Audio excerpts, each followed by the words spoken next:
Hello, and welcome to episode 10 of Pinball in the Machine, a podcast for all you wakies out there. This is where we discuss the what the hell just happened aspect of what you might loosely call a spiritual awakening.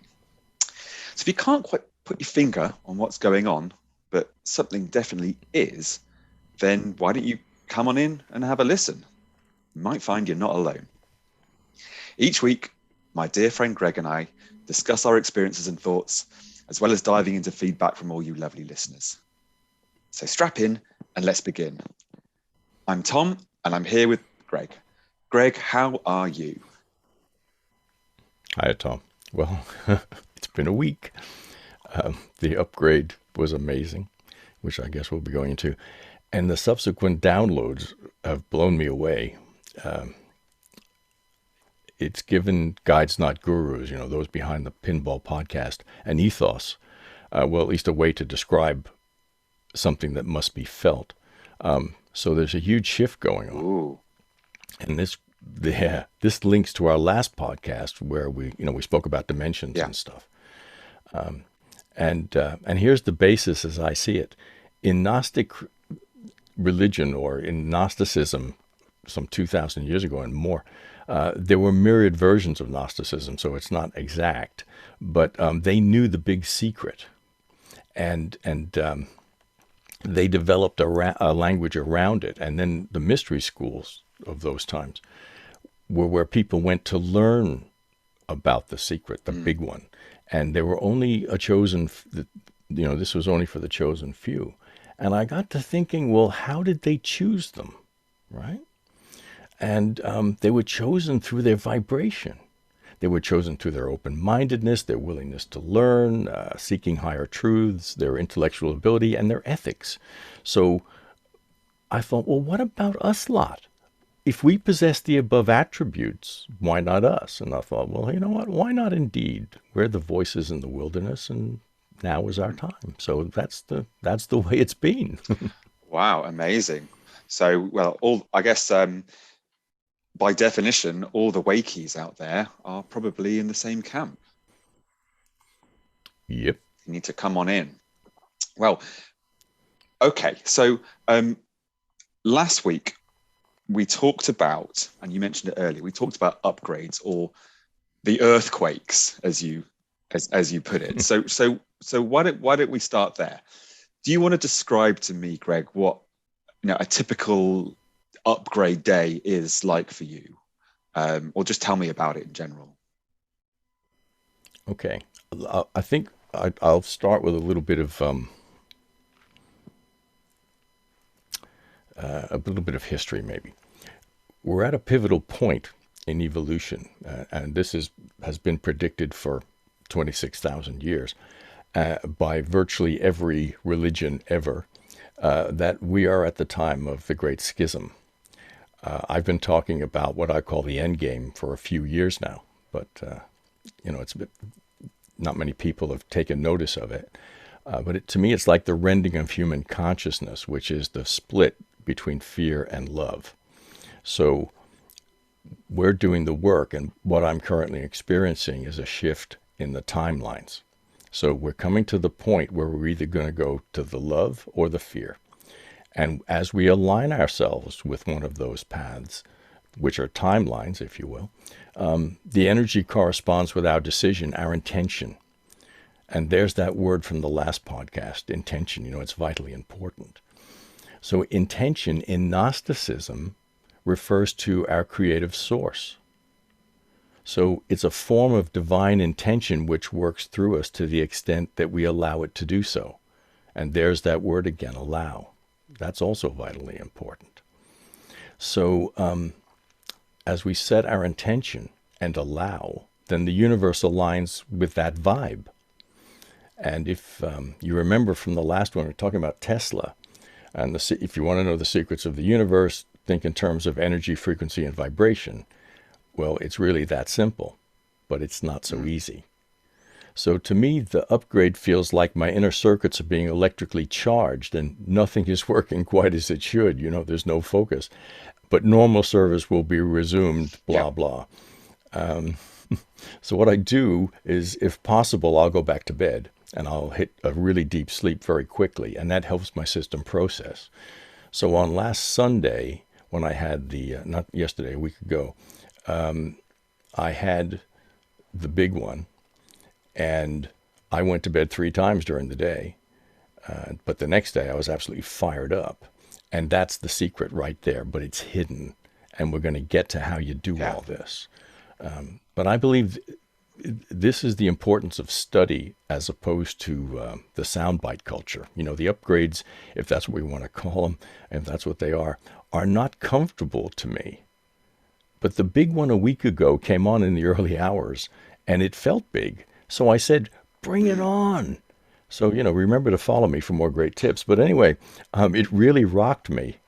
But the resulting downloads have been off the scale. And so I always have to remember that the universe, aligns with my frequency, just like it does with all of us. As they said in the Hermetic texts, as within, so without, as above, so below. So our frequency within is how we're feeling, and that aligns with our frequency without.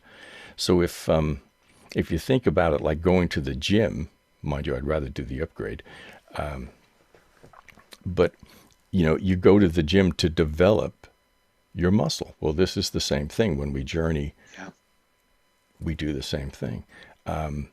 But what we're talking about here with the upgrade is what I believe forms the basis of the big secret.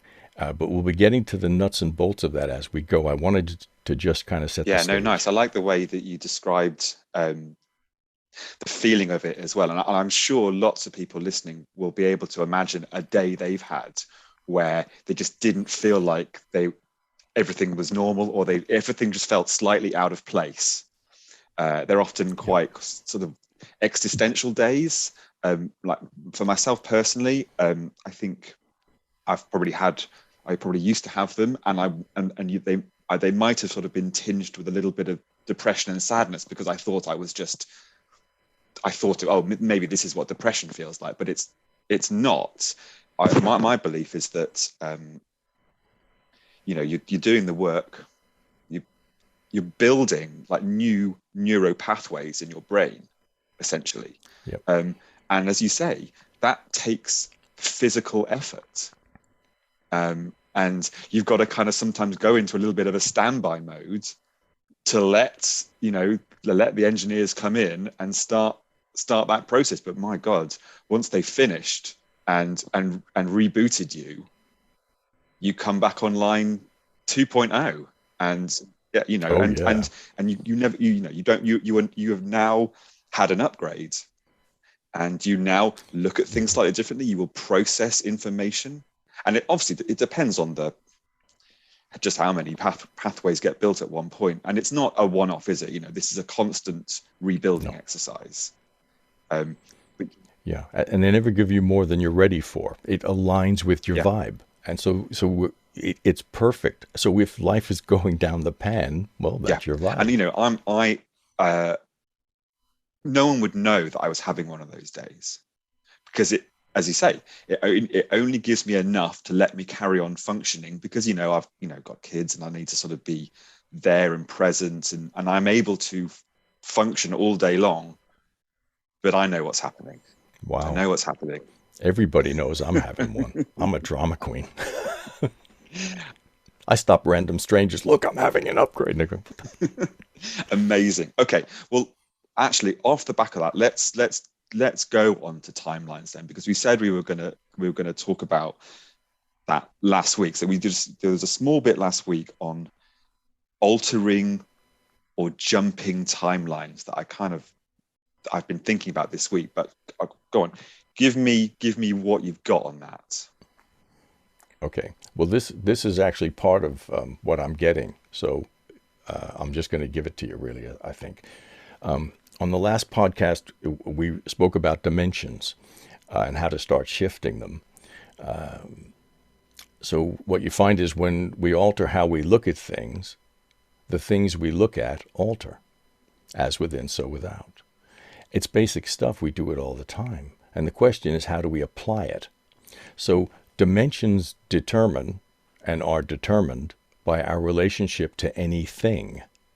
So to me, timelines are multiples of this. But staying with dimensions for a moment, each of us living, working, playing together are occupying different dimensions. Each of us is in our own little world. So if we were all in the same room at the same time listening to the same thing, each would have a different experience. Each would occupy a different dimension. So our dimension is in the relationship with the object being the male, which of itself wields no power. The relationship, the feminine, the gap, is the true power. It's in the relationship to the thing. So can shifting timelines actually be done, I guess, is my question. And if so, how do we go about it? And then I thought, well, maybe we could start with the mechanics of it. I'm thinking in terms of very basic quantum theory, because to me, physics is about the physical world, and the quantum bit is where the spiritual world meets the physical world, the non-physical and the physical. And so I thought, that this is spirituality and science merging at this point. But the quantum boys tell us that the universe consists of particles and waves, and that everything is a wave of potential. I think of it dragon energy, which is like waves of potential becoming manifest. But it's our attention to anything that collapses the wave. So everything is a wave of potential. When we give it our attention, we collapse the wave, and the resulting particles bring the energy into form. Now, this is where it's important to remember that our vibration is vital, and we can become more and more aware of how we're creating our world. So as I said earlier, if you're having an awful day, check your vibe. It's what you might call stinking thinking. Because every perceived outcome is simply a wave of potential. So here we come to the nuts and bolts, right? Every outcome is a wave of potential. We align our vibration with the outcome, which locks us onto the wave. And then our intention, there's that lovely word again, drives the wave to the specific outcome. And our focus on this collapses the wave, bringing the outcome into form. But we have to be aware that our vibe going in determines what we create. So that's why I always say get into the right headspace prior to any journey or meditation. If we study the ancient civilizations and philosophies, it all becomes clear. It's said, that those who fail to study history are doomed to repeat it. And this is what is really happening right now. The world is being frightened into creating a living hell. And that's why this work is important, I feel. And if you study the ancient civilizations, the ancient teachings, what you realize very quickly is the same evil game has been playing out for thousands of years, only the technology has altered. And the Gnostics, there were many versions of Gnosticism, as I said, but they knew this. And more importantly, they knew how all of this was done. They had the nuts and bolts. And that's why the Roman Church had them wiped out. I mean, they were killed horrifically. And then the Romans hijacked the whole show, replacing it with their pay-to-pray protection racket, which still endures. Fortunately, the discovery of the Dead Sea Scrolls in 1947 gave us a glimpse into the Gnostic teachings. So think about it like that. What did they know, and how can we apply it? Because they were killed for what they knew. So remember, the divine intention is the power to shift timelines. When we align, the timelines align. That's it. It's the intention that drives it. And we can start doing it on an individual basis, which will affect our individual timelines. It will have a limited effect, but it does ripple out into consciousness.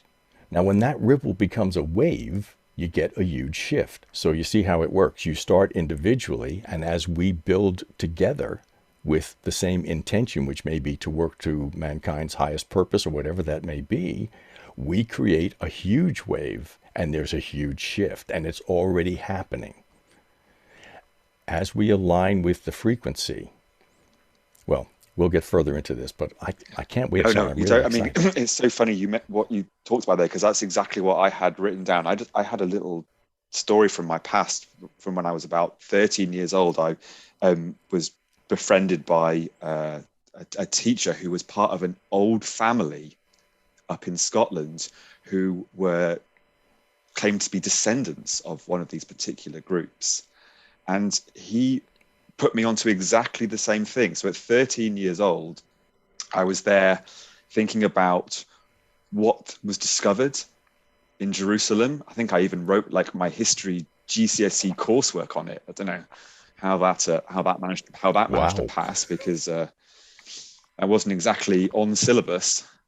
Um, but I cracked onto this at quite an early age, and I still think about it regularly today. You know, we come back to the story I told last time when I was in the round church, and the custodian Yes. talking about the group meditating on an object, and they were doing exactly that. They were going in with an intention because it was almost part of their strategic plan on how to grow and thrive and to spread the message and to become stronger was through meditation and through their vibration, um, manifesting the outcomes that they wanted, whether it be to do with their finances or geopolitically. Um, but they were the last of a breed to do that. And obviously, the knowledge that knowledge they found that knowledge that was much older than them. They dug it Yes. up, and Hmm. and then we dug it up again in 1947. It's here to be Yeah. discovered. Yeah, it's here to be discovered. And then what do we do with it? But the trouble is, everything is being distracted. Look over there, look over here. There's the trial, there's this. Instead of people paying attention and studying, it's all Well, distraction. hopefully, you and I don't get taken out on Friday the 13th by the newest version of Philip the Fair, and but we'll see. Well, yes, bets are in. Okay, so it sounds to me like you've got quite a lot on timelines. There's a ton, and it's really into the nitty gritty to the extent that it'll be step by step how you do it. But also, I'm thinking ultimately we could work in small groups, and I could show people how to assess how their timeline is and how to alter it to the way they So want. this is, How yeah. about So that? this is using this the theory of timelines and journeying and meditation to manifest outcomes Yes, based on your intent and your state. yes, That's quite a powerful thing. yes. Well, it's physics. You see, science has finally come to it and said, "Oh my goodness, that was true." Well, really. Incredible. Well, I tell you what, I'll see what kind of feedback we get on that piece, but I suspect that next week, why don't we why don't we go into that a little bit deeper in terms of that element of Yeah, I want to get timelines? into how we do it, yeah, but it's the trouble is I don't want to get half into it now and then or do it too quickly. But it is basically a timeline is simply multiple dimensions. Okay, and so it's just ramping up a little bit of what we do naturally, and we do it all the time. Well, listeners, uh, I think we should do that next week then. But unfortunately, and this is unbelievable because it's absolutely flown by. We are at time up, Greg. Well, there you go. Well, that was incredible. So it is unfortunately time for us to sign off this week from Pinball in the Machine, and I really hope that you've enjoyed it and got something out of the chat today. Just to reiterate, we really do want to hear from you, so you can get us at on email at hello@pinballinthemachine.com or on our Facebook group for the production team guides, not gurus. And you'll like this, Greg. You can now also access us on Acast and Ooh. YouTube and even TikTok. So we Hey, I feel younger already. and obviously you can get us at pinballinthemachine.com and on YouTube as well. But other than that, I think it's from me. It's goodbye, everybody. See you next week. Good day. Lovely stuff. Cheers, all. Bye bye.